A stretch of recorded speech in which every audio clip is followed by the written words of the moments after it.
The engine hummed a low, constant vibration through the floorboards, rattling Fenton awake. He twitched his paws, ears drooping, still expecting the quiet comfort of his usual sleeping spot. Then, a violent jolt threw him sideways against the cold metal wall. He scrambled up, claws clicking against the steel, and shook his head. The air here was wrong. The familiar scent of home had vanished, replaced by the sharp, stinging bite of diesel and the distant, rhythmic roar of highway traffic. Fenton pressed his nose to the floor, sniffing for a trace of the life he knew, but found only the metallic tang of the cargo hold.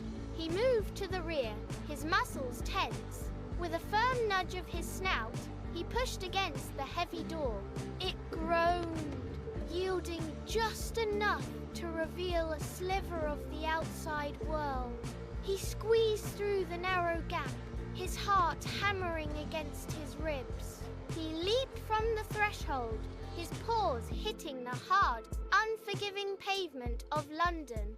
He began to run into the heart of the concrete maze. The city streets were a chaotic blur of motion.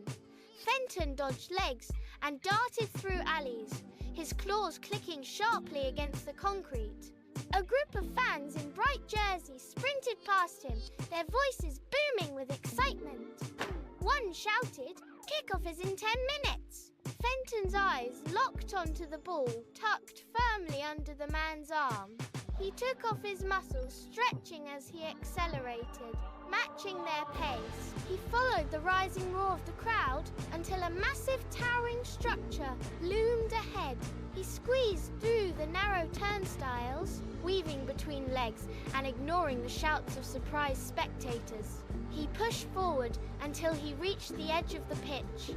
The grass was vibrant and perfectly trimmed. Suddenly, a ball soared high into the air, spiraling toward the stands. Fenton did not think.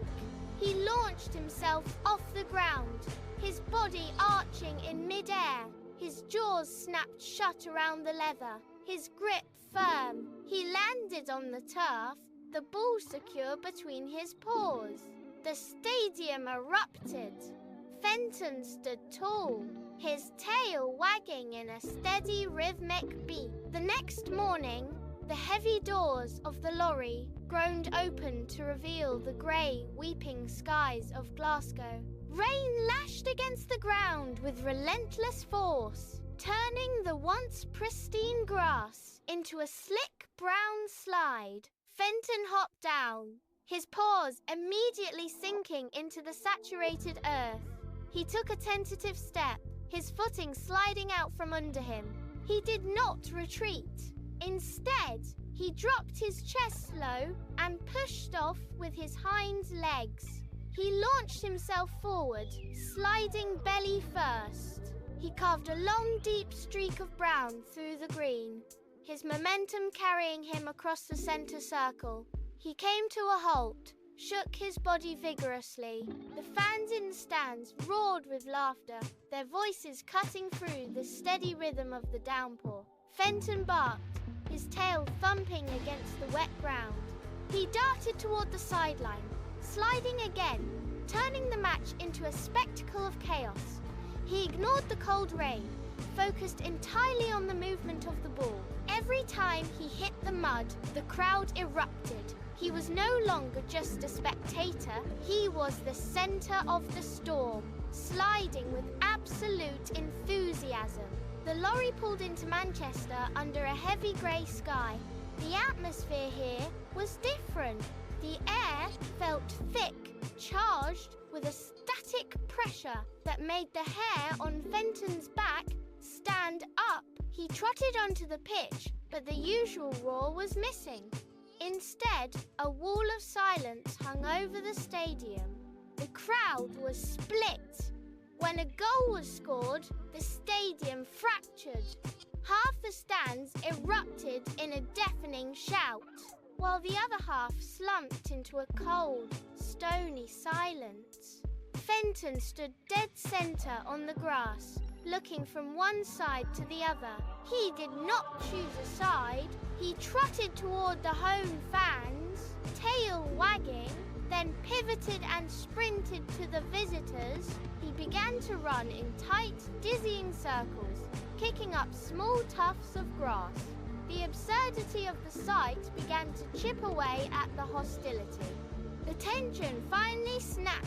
The entire stadium erupted into a collective thunderous cheer. Fenton stood in the middle, his tail thumping. The lorry rolled into Liverpool just as the sun began its descent, painting the massive stadium in deep liquid gold. The harsh, metallic glare of the previous cities vanished, replaced by a soft, amber glow that caught the dust motes dancing in the air. Fenton stepped onto the pitch, his paws feeling the warmth still radiating from the concrete. The fans began to rise, their voices swelling into a rhythmic, melodic song.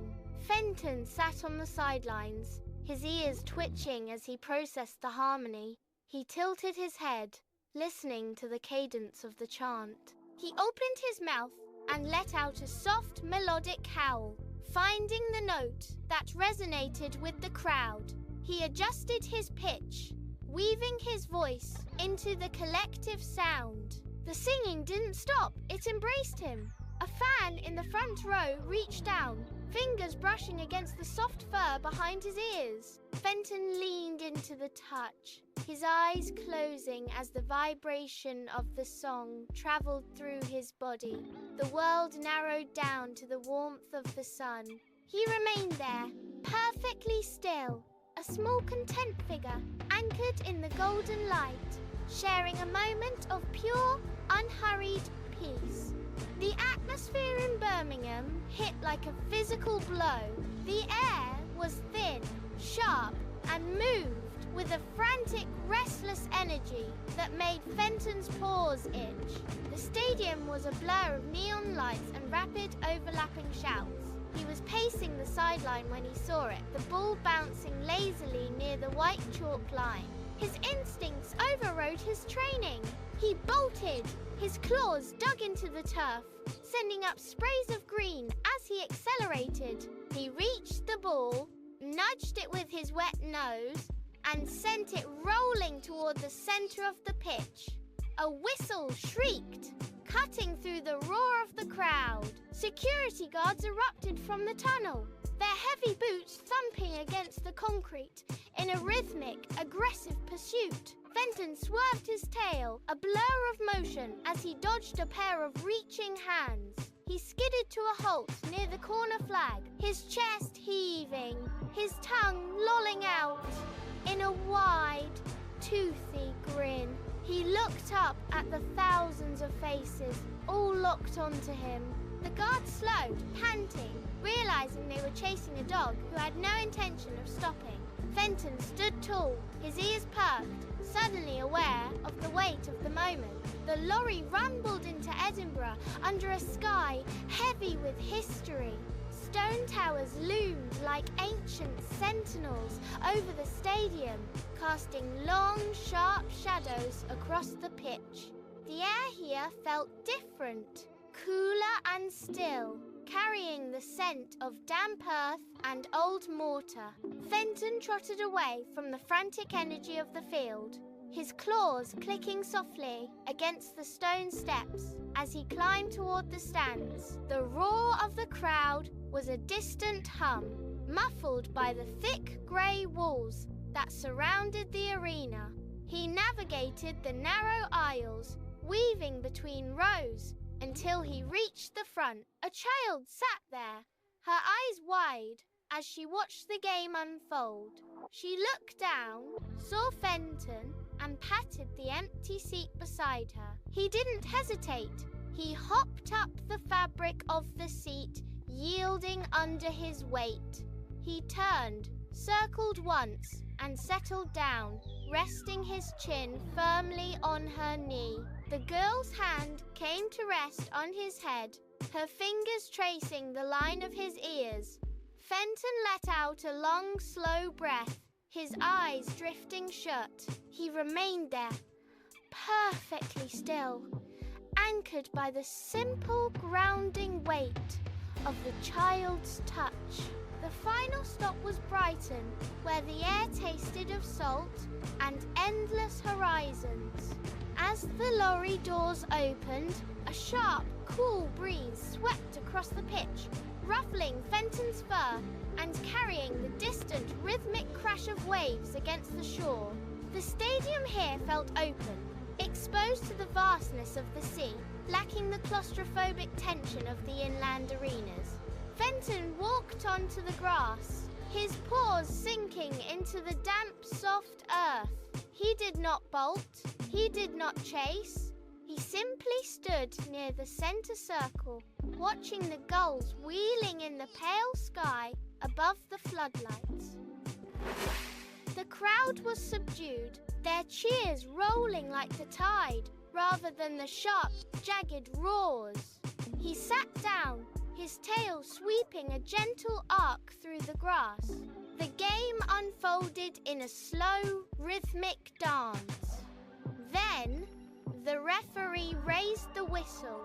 A sharp, piercing note cut through the evening air, signaling the end of his long, winding journey. Fenton felt the tension drain, replaced by warmth. He closed his eyes, finally at peace. The heavy rear door of the lorry groaned as it slid shut, sealing out the cool Brighton air. Inside, the space was dim, lit only by the rhythmic pulse of passing streetlights that flickered against the metal walls. Fenton climbed onto his favorite patch of worn fabric, the floor vibrating with the steady, low-frequency hum of the engine. He curled into a tight circle, his nose tucked under his tail, but he did not sleep. He watched the world streak past the window, a blur of golden sparks and dark silhouettes. Then he shifted. He stood up, shook the dust of a dozen stadiums from his coat, and trotted toward the small, glowing device mounted near the driver's partition. He sat directly in front of the lens, his head tilted, his ears twitching as he examined his own reflection in the glass. He let out a short, sharp bark, then another, his tail beginning to thump rhythmically against the metal floor. He pressed a paw against the screen, leaving a faint smudge, and looked deep into the lens with an expression of pure, unadulterated focus. "Hey you!" he barked, the sound echoing in the confined space. He pointed a paw firmly at the screen, his eyes bright and expectant. "Did you like my football adventure? If you did, hit that subscribe button and join me for the next match. There are more pitches to run, more crowds to hear, and more balls to chase. Woof! See you soon!"